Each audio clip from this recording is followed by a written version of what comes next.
നമസ്തേ, എല്ലാവർക്കും the mind വെൽനസിന്റെ NPD സീരീസിലേക്ക് ഹാർദമായ സ്നേഹം നിറഞ്ഞ സ്വാഗതം. ഞാൻ നിങ്ങളുടെ ഡോക്ടർ സിൽസൻ കൗർ. നമ്മുടെ NPD സീരീസ് എല്ലാം തന്നെ അവയർനെസ് ആയിട്ടുള്ളതാണ്. ആരും അത് ഡയഗ്നോസിസ് ആയിട്ട് ഉപയോഗിക്കരുത്. നിങ്ങൾക്ക് എന്തെങ്കിലും സംശയം ഉണ്ടെങ്കിൽ നിങ്ങൾ നല്ലൊരു എക്സ്പേർട്ടിനെ കൺസൾട്ട് ചെയ്യുക. അപ്പോൾ ഇന്നത്തെ നമ്മുടെ ടോപ്പിക് എന്ന് പറയുന്നത്, ഞാൻ സാധാരണ എൻ്റെ പ്രാക്ടീസിൽ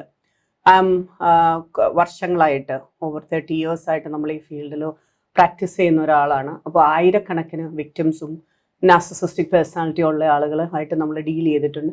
അപ്പോൾ ഈ അടുത്ത കുറേ നാളുകളായിട്ട് ഞാൻ പറഞ്ഞല്ലോ, എൻ്റെ ഒരു എക്സ്പീരിയൻസിൽ ഒരു 5-6 പേരെങ്കിലും ആകാതെ ഞാനൊരു കാര്യത്തെപ്പറ്റി ഒതൻറ്റിക് ആയിട്ട് പറയാറില്ല സാധാരണ.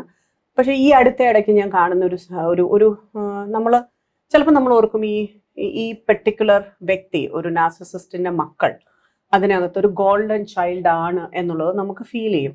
കാരണം അവർ വളരെ നല്ല നേരെ അവരെ കരുതുന്നു, എല്ലാവരോടും അവരെ ബഹുമാനിക്കാൻ പറയുന്നു, എല്ലാവരോടും അവർ ഏറ്റവും ബെസ്റ്റ് മകളാണ് അല്ലെങ്കിൽ മകനാണ് എന്നുള്ള രീതിയിൽ അവരെ കണക്കാക്കുന്നു. എപ്പോഴും ഏറ്റവും പ്രയോറിറ്റി ഉള്ള ട്രീറ്റ്മെൻറ്റ് കൊടുക്കുന്നു. നല്ല നല്ല നല്ല നല്ല കാര്യങ്ങൾ, അതായത് ഇപ്പം നല്ല ഭക്ഷണം, നല്ല വസ്ത്രം, ഒരു നല്ല പൊസിഷൻ, എല്ലാവരുടെ അടുത്തും അവരാണ് നമ്മുടെ ഏറ്റവും നല്ല കുട്ടി എന്നുള്ള രീതിയിൽ, ഏറ്റവും വെൽ ബിഹേവ്ഡ്, ഏറ്റവും ബെസ്റ്റ്, ഏറ്റവും നല്ല രീതിയിലുള്ള ആൾ എന്ന് കാണിക്കുന്നു. അതുപോലെ തന്നെ അവരുടെ ദയയെ പറ്റി, അവരുടെ അനുകമ്പയെ പറ്റി, അവരുടെ എമ്പതി, അവർ വീട്ടിലേക്ക് ചെയ്തു തരുന്ന കാര്യങ്ങളെ പറ്റിയൊക്കെ വളരെ വളരെ വളരെ വളരെ ഹൈ ആയിട്ട് സംസാരിക്കുകയും എടുക്കുകയൊക്കെ ചെയ്യുന്നു. പക്ഷേ അവർ സ്വന്തമായിട്ടൊരു ജീവിതത്തിലേക്ക് പോകുമ്പോൾ, അതിപ്പോൾ ഒരു വിവാഹം കഴിഞ്ഞിട്ടോ അങ്ങനെയൊക്കെ അവർ ജീവിതത്തിലേക്ക് പോകുന്ന ഒരു സമയത്ത് നമുക്ക് കാണാൻ പറ്റും, ഇവര് നല്ലൊരു വിവാഹ ജീവിതം വരാൻ വേണ്ടിയിട്ടുള്ളത് ഇവർ ചിലപ്പോൾ ചെയ്യില്ല. കാരണം പലപ്പോഴും നമ്മളിങ്ങനത്തെ ഇത് കാണാറുണ്ട്, നല്ല ആലോചനകൾ വരുന്നത് നടത്തൂല ഈ കുട്ടിക്ക്. അപ്പോൾ അവരെന്താ ചെയ്യാന്ന് വെച്ചാൽ, ഈ നല്ല ആലോചനകൾ വരുന്നതിനെയൊക്കെ ഇവരെങ്ങനെയെങ്കിലുമൊക്കെ എന്തെങ്കിലുമൊക്കെ രീതിയിൽ ഈ പേരൻസ് അങ്ങ് ഒഴിവാക്കും. എന്നിട്ട് ഇവർ സാധാരണ ചെയ്യുന്ന ഒരു കാര്യം എന്ന് പറയുന്നത്, കുറച്ച് പ്രശ്നങ്ങളൊക്കെ ഉള്ള ഒരു മാരേജൊക്കെ, അത് ആൺകുട്ടിയായാലും പെൺകുട്ടിയായാലും, അപ്പോൾ ഇതിനകത്ത് പ്രശ്നങ്ങൾ ഉണ്ടാകുമ്പോൾ ഇവരുടെ പ്രിഡോമിനൻസ് പോവില്ല. പേരൻസിന് അവിടെ ഒരു ഹൈ ഫീൽ വരും. ഞങ്ങളാണ് കൂട്ടത്തിലുള്ളത്, ഞങ്ങളാണ് എപ്പോഴും സപ്പോർട്ടീവായിട്ടുള്ളത്, നിന്റെ ജീവിതത്തിൽ എപ്പോഴും ഞങ്ങളായിരിക്കും ഉണ്ടായിരിക്കുക, നീ ഞങ്ങളുടെ ഒപ്പം നിൽക്കണം, ഞങ്ങളുടെ കൂടെ നിൽക്കേണ്ട ആളാണ് എന്നുള്ള രീതിയിലേക്ക് കൊണ്ടുവരിക. അപ്പോൾ അതായത് ഈ വ്യക്തി വളരെ കേപ്പബിൾ ആയിട്ടുള്ള ആളായിരിക്കാം, നല്ല ജോലിയുള്ള ആളായിരിക്കാം, നല്ല സാലറീഡ് ആയിട്ടുള്ള ആളായിരിക്കാം. അപ്പം അങ്ങനെയുള്ള ഒരു വ്യക്തിയെ അവർ കണ്ടിരിക്കുന്നത് ശരിക്കും സ്കേപ്പ് ഗോഡ് ആയിട്ട് തന്നെയാണ് കണ്ടിരിക്കുന്നത്. അപ്പം സ്കേപ്പ് ഗോട്ടഡ് ആണ് എന്നുള്ളത് ഒരു കാരണവശാലും നമുക്ക് മനസ്സിലാവില്ല. ഇങ്ങനെ ചില കാര്യങ്ങൾ വരുമ്പോൾ നമ്മളിങ്ങനെ ആലോചിക്കും, ചേട്ടാ എനിക്ക് അങ്ങനെ ചെയ്യുമോ, എന്നെ എപ്പോഴും അങ്ങനെയാണല്ലോ ചെയ്തിരുന്നേ, മനസ്സിലാക്കിയിരുന്നേ, എപ്പോഴും എന്നെ ഏറ്റവും നല്ല രീതിയിലാണെന്നല്ലോ കണ്ടിരുന്നേ എന്നെല്ലാം ഉള്ളത് നമുക്ക് തോന്നും. പക്ഷെ ഇവിടെ നമുക്കിങ്ങനെ കാണാൻ പറ്റും, there is something ശരിയാണല്ലേ, എവിടെയോ എന്തോ ഒരു പ്രശ്നമുണ്ട് ഇതിനകത്ത്.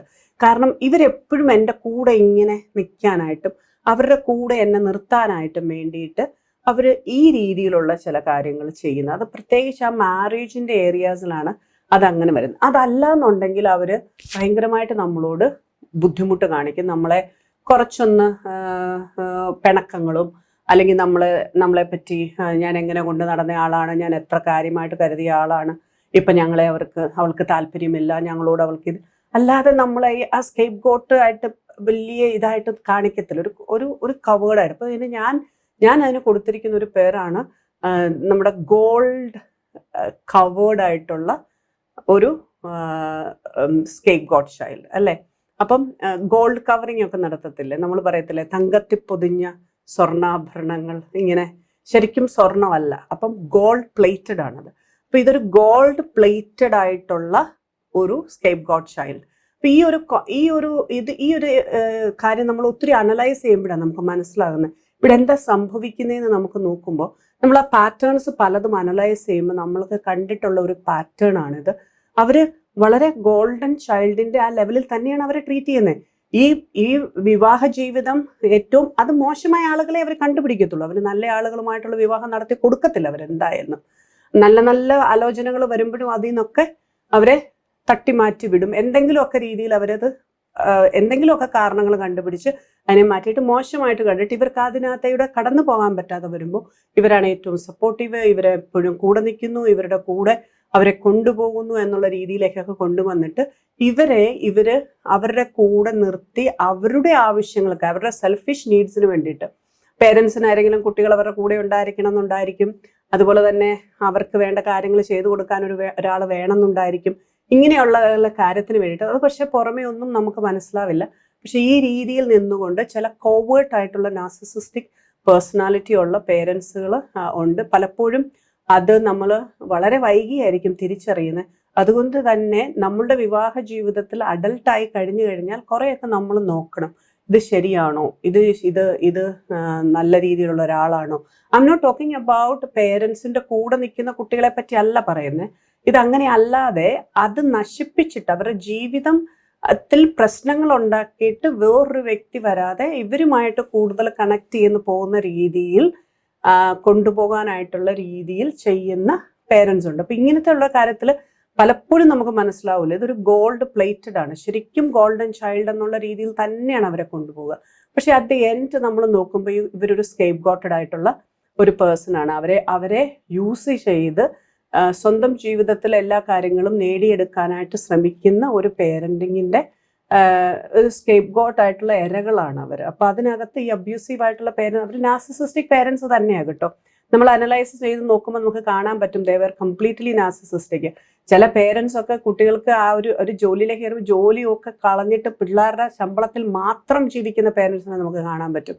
നേരത്തെ ഇല്ല, എന്തൊക്കെയോ രീതിയിൽ ഇവരെ ഏതെങ്കിലും രീതി പഠിപ്പിച്ച് ഇതിലായി കഴിയുമ്പോൾ പിന്നെ സകല ജോലികളും എല്ലാം കഴിഞ്ഞ് ഇവരുടെ ശമ്പളത്തിൽ മാത്രം ജീവിക്കാനായിട്ട് മാത്രം ഇരിക്കുന്ന പേരൻസ്. ഇതൊക്കെ ഒരു റോങ് ആയിട്ടുള്ള എക്സാമ്പിൾസ് ആണ് നമ്മൾ കൊടുക്കുന്നത്. ഇതിനകത്ത് പറയുന്ന നല്ല രീതിയിൽ പേരൻസിനെ വയസ്സാകുമ്പോൾ, പ്രായമാകുമ്പോൾ, അല്ലെങ്കിൽ അവർക്ക് അവരുടെ ജോലിയുടെ ആ സമയം കഴിഞ്ഞ് റിട്ടയർ ചെയ്യുമ്പോൾ അങ്ങനെ നോക്കുന്ന കാര്യത്തെ പറ്റിയൊന്നല്ല ഞാൻ പറയുന്നത്. ഇത് ശരിക്കും കുട്ടികളെ യൂസ് ചെയ്യാൻ വേണ്ടിയിട്ട്, അവരെ യൂസ് ചെയ്ത് ജീവിക്കാൻ വേണ്ടിയിട്ട്, ഈ പാരസൈറ്റ്സ് പോലെ, ഇത്തൽ കണ്ണികൾ പോലെ ജീവിക്കാൻ വേണ്ടിയിട്ട് വരുന്ന പേരൻസുകളുണ്ട്. പലപ്പോഴും അതിപ്പോൾ ഞാൻ ഇത് എക്സ്പ്ലെയിൻ ചെയ്യുമ്പോൾ പല ആളുകൾക്കും അത് അവരുടെ ലൈഫിൽ എക്സ്പീരിയൻസ് ചെയ്തത് മനസ്സിലാക്കാൻ പറ്റും. എൻ്റെ തന്നെ തെറപ്യൂട്ടിക് ആ സെഷൻസിലെല്ലാം ഞാൻ പല ആളുകളും അങ്ങനെ വന്നിട്ടുള്ളത് അനലൈസ് ചെയ്ത് നോക്കുമ്പോൾ നമുക്ക് ഒട്ടും മനസ്സിലാകത്തില്ല. ഇവർ പറയുമ്പോൾ ആദ്യം പറഞ്ഞ് ഇങ്ങനെ വരുമ്പോഴാണ് നമുക്ക് മനസ്സിലാകുന്നത്, oh there is something like this was happening എന്നുള്ളത്. അപ്പോൾ ഇങ്ങനെയുള്ളവരെയാണ് നമ്മൾ സാധാരണ പറയുന്നത് ഗോൾഡ് പ്ലേറ്റഡ് ആയിട്ടുള്ള സ്കേപ്പ് ഗോട്ട് ചിൽഡ്രൻ, അല്ലെങ്കിൽ ഗോൾഡ് കവേർഡ് ആയിട്ടുള്ള സ്കേപ്പ് ഗോട്ട് കിഡ്സ് എന്ന് നമ്മൾ വിളിക്കുന്നത് അവരെയാണ്. വളരെ നല്ല രീതിയിലായിരിക്കും, പക്ഷെ അറ്റ് ദ എൻഡിലേക്ക് നോക്കുമ്പോൾ ഇവർക്കൊന്നും കാണത്തില്ല, കയ്യിലൊന്നും കാണത്തില്ല, മൊത്തം പോയിട്ടുണ്ടായിരിക്കും.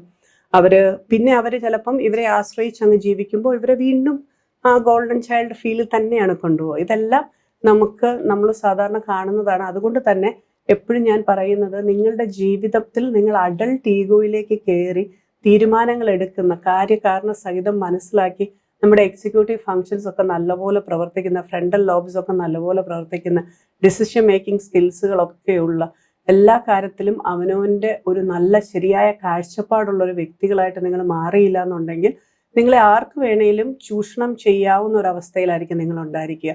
നമ്മൾ പലപ്പോഴും കാണാറുണ്ട്, 30 വയസ്സായാലും 35 വയസ്സായാലും 40 വയസ്സായാലും പേരൻസ് അത് അവർ പറഞ്ഞാൽ പിന്നെ എങ്ങനെയാ കേൾക്കാതിരിക്കുക എന്ന് പറയുന്നത്. When you become an adult, it is your decision and you should communicate your decision properly to other people. നിങ്ങളുടെ പേരൻസിനോടും മറ്റുള്ളവരോടും നിങ്ങൾക്ക് നിങ്ങളുടെ ഡിസിഷൻസ് പ്രോപ്പറായിട്ട് കമ്മ്യൂണിക്കേറ്റ് ചെയ്യാൻ പറ്റണം. അതല്ലെങ്കിൽ നിങ്ങളെ അതുപോലെ ടേക്ക് കെയർ ചെയ്യുന്ന, നിങ്ങളുടെ നന്മയ്ക്കായിട്ട് നിൽക്കുന്ന പേരൻസ് ആണ് എന്നുള്ളത് നിങ്ങൾക്ക് ഉറപ്പായിരിക്കണം. ഇത് നമുക്ക് മനസ്സിലാകണേ നമുക്കൊരു അഡൽട്ട് വേണം. എൻ്റെ പേരൻസ് എൻ്റെ നന്മ, എന്നെ വഴക്ക് പറയുന്നു, അല്ലെങ്കിൽ എന്നോടൊരു കാര്യം ചെയ്യരുതെന്ന് പറയുന്നു, അല്ലെങ്കിൽ എന്നോട് ചില കാര്യങ്ങൾക്ക് അതിനകത്ത് തെറ്റുണ്ട്, അതിനകത്ത് പ്രശ്നങ്ങൾ ഉണ്ടാകുമെന്ന് പറയുന്നു. അത് ശരിക്കും ഉണ്ടാകുമെങ്കിൽ പേരൻസ് അത് എക്സ്പ്ലെയിൻ ചെയ്ത് തരാനായിട്ട് അവർക്ക് പറ്റണം. എന്നിട്ട് നമുക്കും ബോധ്യമാകണം, യെസ് അങ്ങനെ ഒരു കാര്യമുണ്ട്. അല്ലാതെ പേരൻസ് പറഞ്ഞു എന്ന് പറഞ്ഞിട്ട് നിങ്ങളുടെ കാര്യത്തിലേക്ക് ഒരു തീരുമാനം എടുക്കരുത്. അവരുടെ തീരുമാനം നിങ്ങളിലേക്ക് ഡയറക്റ്റ് ആയിട്ട് അപ്ലൈ ചെയ്യുന്നതിന് മുമ്പ് നിങ്ങളുടെ സെൻസസിനും അത് കറക്റ്റ് ആണോ എന്നൊന്ന് നോക്കുക. നിങ്ങൾ അനലൈസ് ചെയ്യുമല്ലോ, അതിനകത്ത് ശരിയാണ് എന്ന് നോക്കിയിട്ട് ചെയ്യാനുള്ളൊരു കപ്പാസിറ്റിയും കേപ്പബിലിറ്റിയും നിങ്ങൾക്ക് ഉണ്ടാകണം. അതുകൊണ്ട് തന്നെയാണ് നമ്മൾ പറയുന്നത്, പ്രത്യേകിച്ച് നിങ്ങൾ അഡൽട്ട് ആയി കഴിഞ്ഞാൽ വേറൊരു ജീവിതത്തിലേക്ക് കയറുന്നതിന് മുമ്പ്, ഒരു പാർട്ട്ണർഷിപ്പിൽ കയറുന്നതിന് മുമ്പ് കംപ്ലീറ്റ്ലി ഇൻഡിവിജ്വലി ഇൻഡിപെൻഡൻ്റ് ആയിട്ട് ഫങ്ഷൻ ചെയ്യുന്ന ഒരു ഇൻഡിവിജ്വൽ ആയിരിക്കണം നിങ്ങൾ. അത് ജോലിയുടെ കാര്യത്തിലായാലും ശരി, ഫിനാൻഷ്യൽ കാര്യത്തിലായാലും ശരി, തീരുമാനമെടുക്കുന്ന കാര്യത്തിലായാലും ശരി. എന്നിട്ട് അതിനെ പ്രോപ്പറായിട്ട് കമ്മ്യൂണിക്കേറ്റ് ചെയ്യാനും മറ്റുള്ളവരുടെ ഫീഡ്ബാക്സിനെ, ക്രിറ്റിസിസത്തിനെ എല്ലാം എടുത്തുകൊണ്ട് അതിനെ ഇൻകോപ്പറേറ്റ് ചെയ്തുകൊണ്ട് ഏറ്റവും പ്രോപ്പറായിട്ട് ലൈഫ് എങ്ങനെ കൊണ്ടുപോകാമെന്ന് അറിയാവുന്ന ഒരാളായിരിക്കണം നിങ്ങൾ. അതല്ലെങ്കിൽ പല രീതിയിലുള്ള ഇതുപോലുള്ള മാനിപ്പുലേഷൻസും, അതുപോലെ ഗ്യാസ് ലൈറ്റിങ്, അതുപോലെ തന്നെ നമ്മളെ ഇതുപോലെ തന്നെ മിൽക്കിംഗ് പേരൻസ്, ഇതുപോലുള്ളവരുടെയൊക്കെ കൈപ്പെട്ട് ചിലപ്പോൾ നമുക്ക് വളരെയേറെ ബുദ്ധിമുട്ടുകൾ അനുഭവിക്കേണ്ടതായിട്ട് വരും. നമ്മുടെ ജീവിതം നമ്മുടെ റെസ്പോൺസിബിലിറ്റിയാണ്. നിങ്ങളുടെ ജീവിതം നിങ്ങളുടെ ചോയ്സാണ്, നിങ്ങൾ എടുക്കുന്ന ഡിസിഷൻസ് ആണ്. അത് നിങ്ങൾ അറിഞ്ഞ് മനസ്സിലാക്കി ജീവിക്കാൻ നിങ്ങൾക്ക് പറ്റണം.